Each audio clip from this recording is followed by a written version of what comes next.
Okay, well, why don't we get started?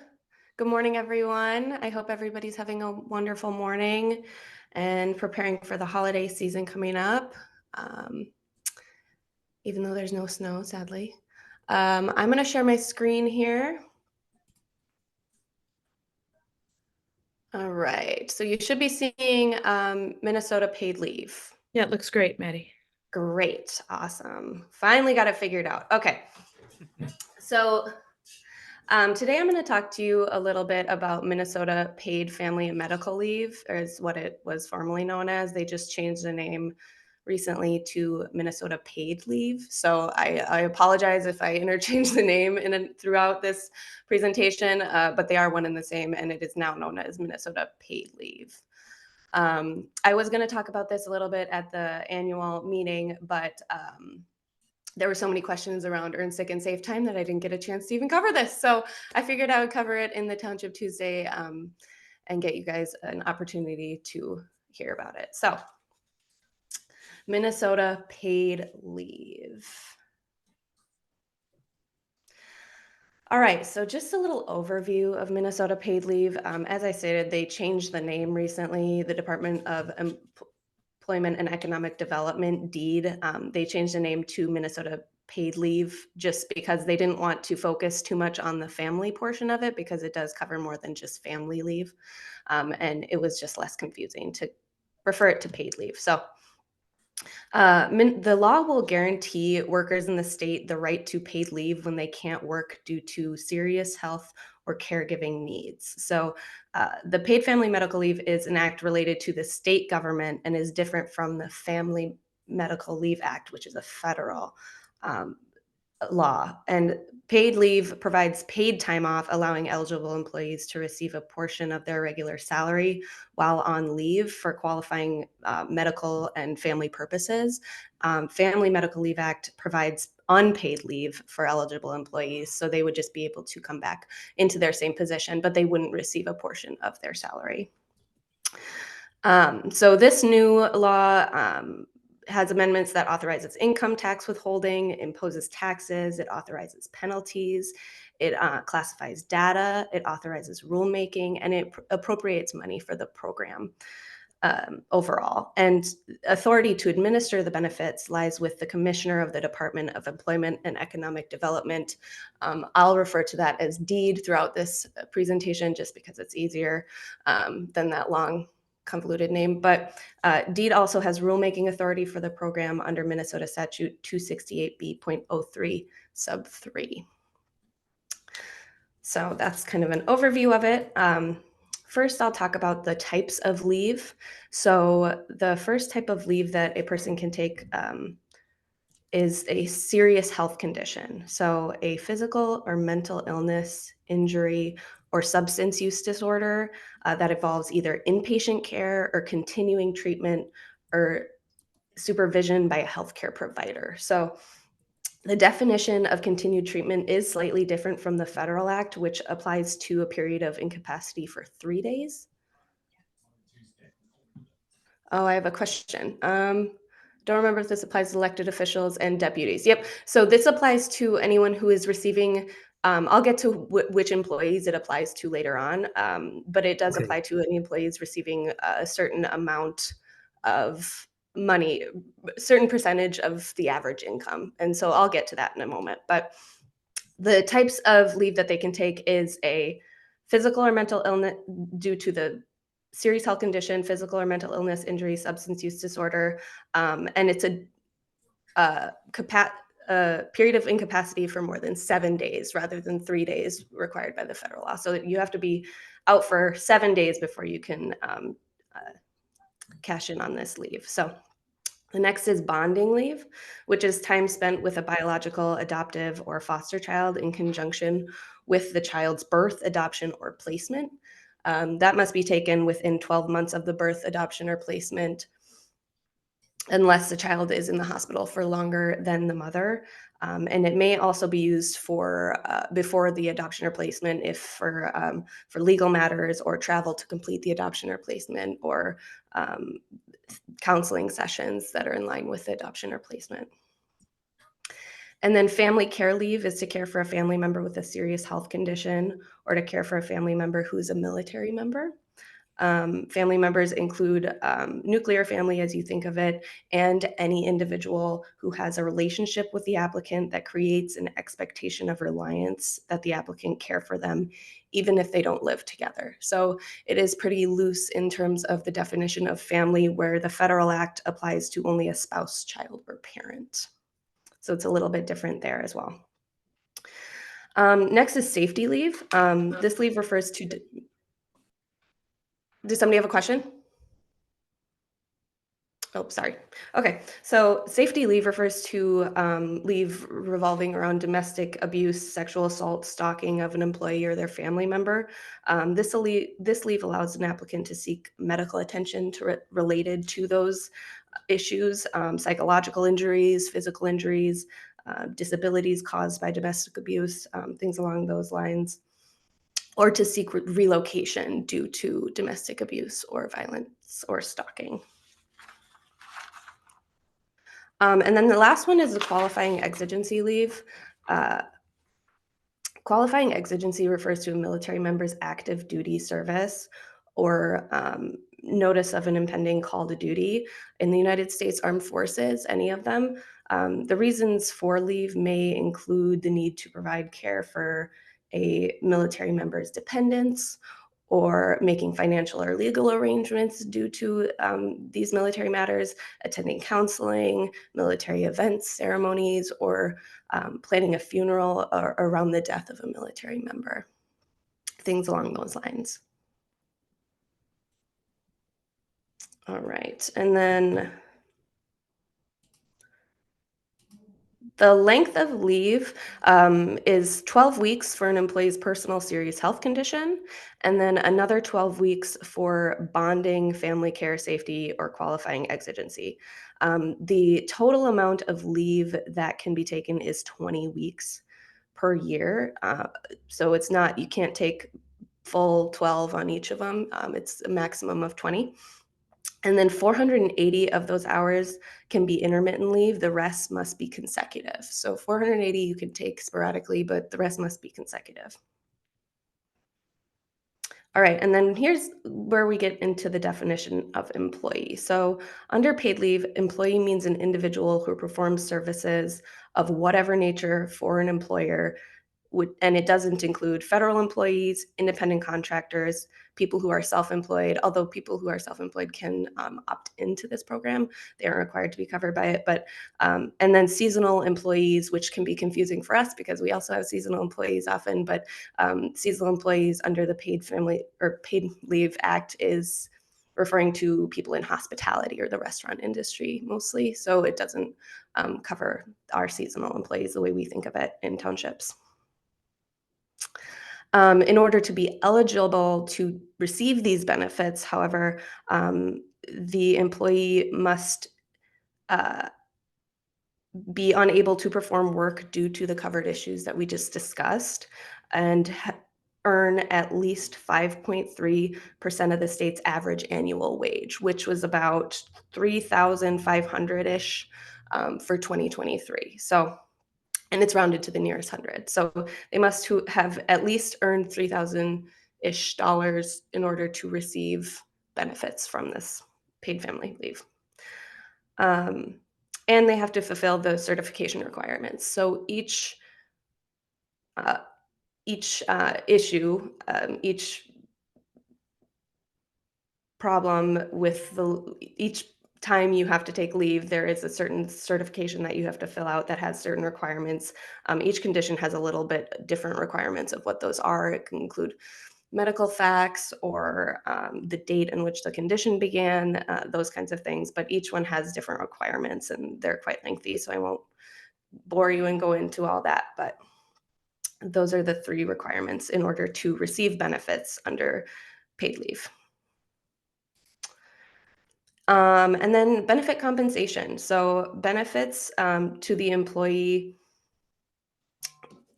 the state must pay these benefits out of the medical benefit insurance fund to eligible employees who apply for the leave, and they are paid weekly. These Eligible employees taking leave will be entitled to 90% of wages that don't exceed 50% of the state's average weekly wage, and then 66% of wages that exceed 50% of the state's average weekly wage, but not 100%, and then 55% of wages that exceed 100% of the state's average weekly wage. I read that it was like the maximum is around a little over $1,000 per week for average weekly wage. So that's usually the maximum that somebody would be and end up receiving through this program. And then we talked a little bit about this next slide already, but interplay with other leaves. So the Family Medical Leave Act is a little bit different from the Minnesota paid leave. And as we discussed, the Family Medical Leave Act is unpaid, so that's the main difference. But there are a couple of those differences that we already discussed. And an employer can require that a employee take family medical leave and paid leave concurrently, so that they take them at the same time, so they're not receiving 50 hour or 50 weeks of paid leave. That would be the whole year. So that would be a lot. But they can require that they take them congruently. And then we've talked a lot about earned sick and safe time, and Minnesota paid leave is in addition to Minnesota earned sick and safe time. So they are totally separate, and an employer can't require an employee to use the earned sick and safe time hours for these medical purposes. All right, employer premiums. For this, I put a little picture of two ladies sharing a Coca-Cola because they are split evenly between the employer and the employee. So, under paid leave, premiums accrue and become payable to employers each year based on taxable wages paid by the employer to covered employees. Premiums will be due quarterly beginning January 1st of 2026. So we do have some time to think about this. The annual employer premiums are as follows. They're 0.7% for employees participating in both the family and medical leave program, 0.4% for employees participating in only the medical benefit program if they have a separate approved private plan for the family leave benefit program, and then 0.3% for employees participating in the family benefit program if they have a approved private plan for the medical benefit program. So you have to offer at least what is um, within the paid leave program with the other programs. But if you're offering one already and you don't want to participate in the paid family medical leave program, then you have options there. The employee must pay, or the employer must pay at least 50% of the annual premium, with the rest usually paid by the employee through a deduction in their wages. The employer can pay more than that, but they must pay at least 50% of the premiums. A deduction charge can also not cause an employee's wage to fall below the minimum wage required by law. So um, you need to make sure that that is if you're taking the deductions out, they're not falling below minimum wage there. Uh, Employers can charge a maximum of half the premium to their employees through the wage deduction. So premiums will be paid through the family or paid leave program. They will have an employer account system where you can manage premium payments and reporting requirements, but those. Yes. So the question that I just received is, could you explain how this relates to clerks and treasurers? Our township does not offer insurance. So if the clerks and treasurers are reaching that 3%, then they are able to receive benefits under this program. So if you're not offering any insurance at all right now, then you'd likely be paying the 0.7% because you would want to participate in both the family leave program and the medical leave program.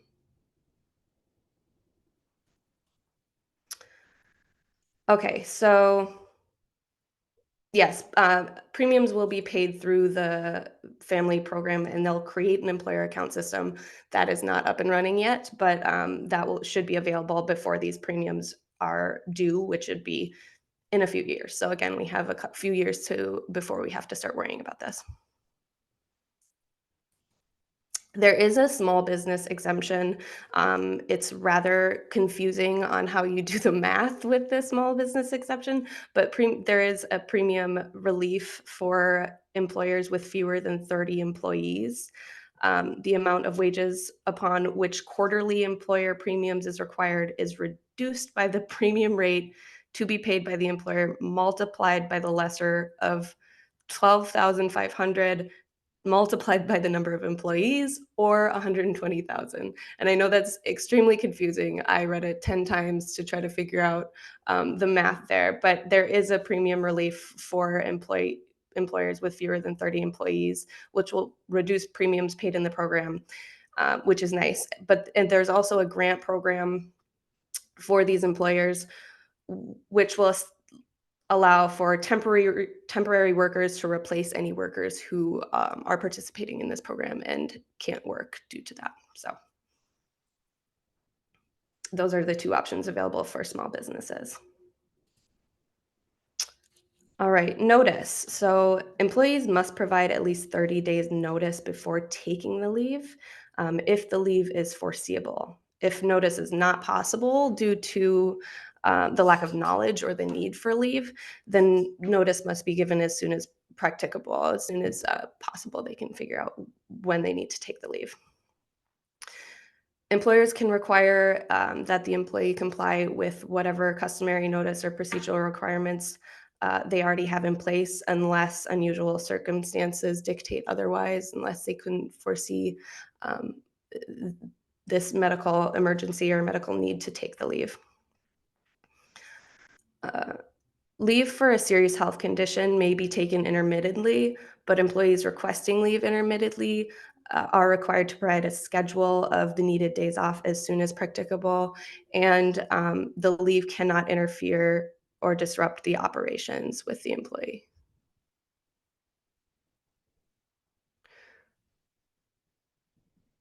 Okay, the question was still confusing how relates to townships with only a clerk and treasurer as an appointed employees.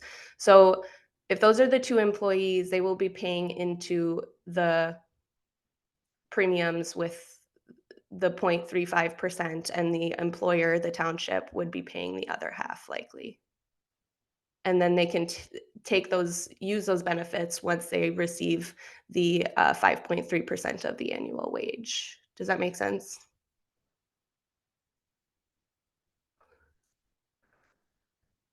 So this is a benefits program that all employers are required to follow, or most employers are required to follow, including townships, and the employees and the employer will be paying into the premium together starting 2026. So we do have a few years before this. I hope that helps to clarify. I know it's a little confusing. It's a lot of information. Oh, whoopsies. I pushed a bunch of buttons.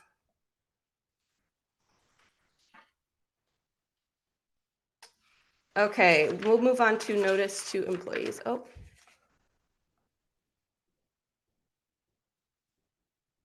gather more information.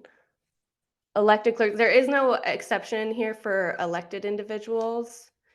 As far as I'm concerned, it's any employees, and the definition for employee is pretty broad there. Um,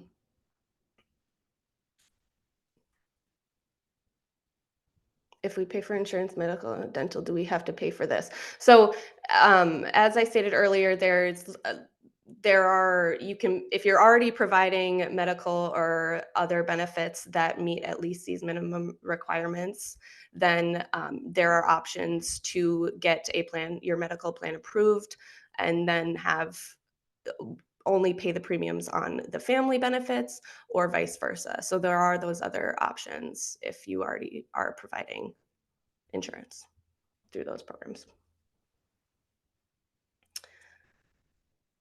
Okay, so notice to employer. The law requires employers to include any amount deducted by the employer and the amount paid by the employer based on the employee's wages um, on employees' earning statements. So the law will require employees to provide employers to provide employees with a notice that includes an explanation of availability of family medical leave benefits, the amount of premium deductions made by the employer, the name and mailing address of the employer, instructions on how to file a claim for the family or for paid leave benefits, the mailing address, email address, and telephone number of the Department of Economic and Employment and Economic Development, any other information required by the department in the future if they decide to add more, and then the notice must be posted in an obvious place on the premises, so somewhere where employees will be able to see it. And the employer must issue a notice to each employee within 30 days of their employment or 30 days before the collection of premiums begins, so late 2025. They will administer a example notice or sample notice, but that's not currently available. So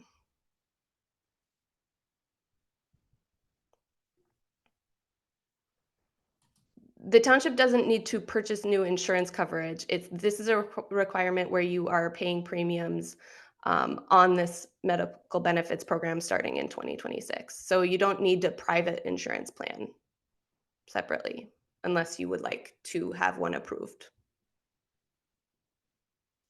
in order to lower your premiums on this insurance coverage. So, all right, employee notice to employees. Oh, we already covered that. And then employer roles and responsibilities. So, starting July 1st,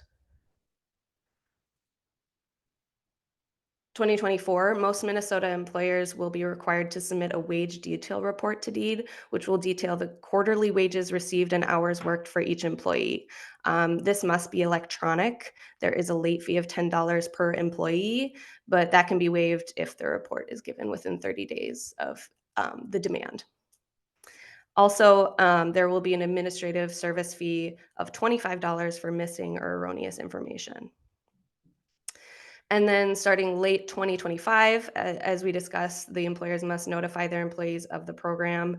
Uh, Paid leave will provide a sample notice for this. That's not available yet. So, and then January 2026 is when the employers will be required to submit any premium payments due.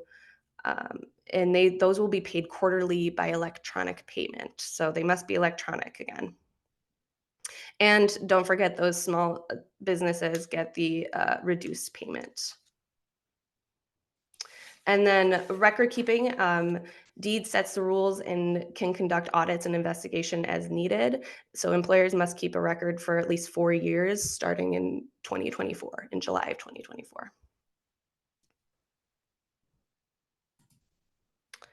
All right, employee protections. The Family Medical Leave Law will require employers to maintain health insurance coverage for employees and any dependents as if the employee were not to leave. If you offer that, so whatever benefits they're already receiving, they cannot discontinue once the employee takes that leave. Employees will also be entitled to return to the same position they had before leave or an equivalent position with equivalent benefits, pay, and terms of employment. The law prohibits employers from retaliation and further prohibits employers from interfering with an employee's leave or benefits. And employees will have a right of action to recover damages and costs of legal action. The law will also allow employees to bring an action on behalf of themselves or a class action. So for the next steps, townships will want to consider taking steps on how to prepare for the launch of this paid program, including reviewing workflow and workplace policies, ensure they're consistent with the new leave allowances. And then while benefits are not set to kick in until January of 2026, certain aspects of the law do take effect sooner, as we discussed. So make sure that you are staying informed. DEED has a really good website, and you can sign up for their email notifications as well in regards to this program. So you can get updates as they come in, like when the notice comes in or when you're required to make those reports. So that is all I have for you today.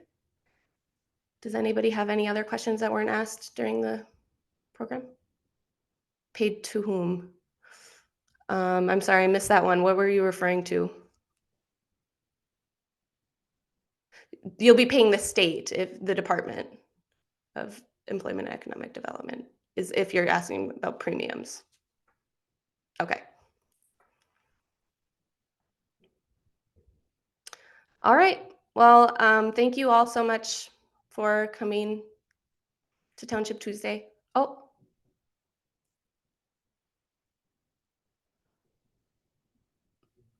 we will take out the premiums, but EE file for compensation. I'm sorry, I don't understand that question.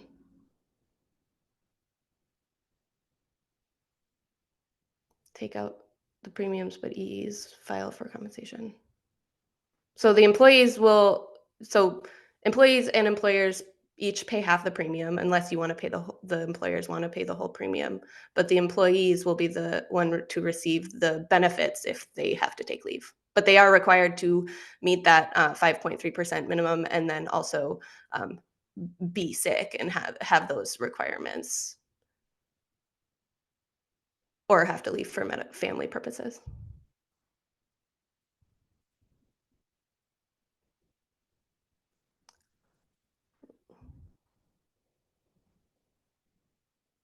So the Department of Employment and Economic Development, you'll be paying the premiums to the state for the state insurance fund.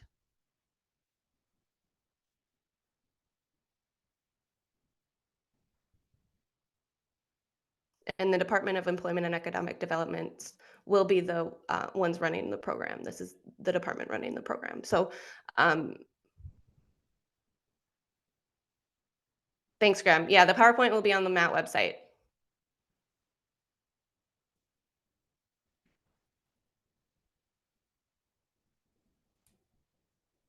All right, is there any other questions or ones I missed in there? All right, well, if I don't speak to you between now and next week, I hope you guys have a wonderful Christmas and holiday season and weekend. Have a good afternoon, guys. Thank you. Thanks, and same to you. Thank you.